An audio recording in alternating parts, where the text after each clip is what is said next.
ബാബ രാംദേവിന്റെ വിശ്വസ്തനും വിവാദ പുരുഷനുമായ ആചാര്യ ബാലകൃഷ്ണ ലക്ഷദ്വീപിൽ സർക്കാർ ചെലവിൽ സന്ദർശനം നടത്തിയത് വിവാദമാകുന്നു.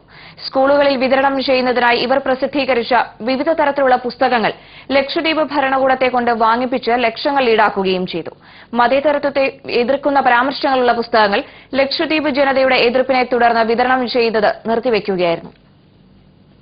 2010 ജൂണിലാണ് സർക്കാർ അതിഥിയായി ബാലകൃഷ്ണ ലക്ഷദ്വീപിലെത്തിയത്. യോഗാചാര്യൻ എന്ന പരിഗണനയിൽ ബാലകൃഷ്ണയുടെ സ്വീകരണങ്ങൾക്ക് വേണ്ടി ലക്ഷങ്ങളാണ് ദ്വീപ് ഭരണകൂടം ചെലവഴിച്ചത്.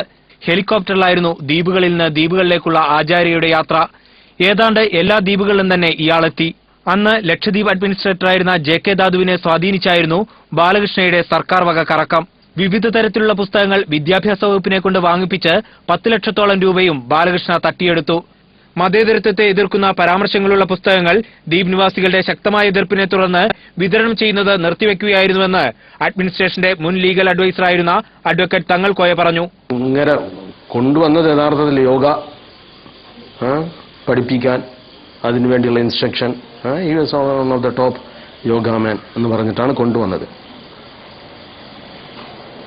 കൊണ്ടുവന്നതിന് ശേഷം അവിടെ pamphlets was given public in which the very basic of our constitution has been challenged. Secularism has been challenged. സർക്കാർ ചെലവിലെ ആചാര്യയുടെ വിലസലിനെക്കുറിച്ച് കേന്ദ്ര ആഭ്യന്തര വകുപ്പ് സെക്രട്ടറിക്ക് ലക്ഷദ്വീപ് ജനത പരാതി നൽകിയിട്ടുണ്ട്. എന്നാൽ ബാലകൃഷ്ണയ്ക്കെതിരെ ഗുരുതരമായ ആരോപണങ്ങൾ ഉന്നയിച്ച കോൺഗ്രസ് ഈ സംഭവങ്ങളിൽ മൗനം പാലിക്കുകയാണ്. Vipin Chand, Kochi, India vision.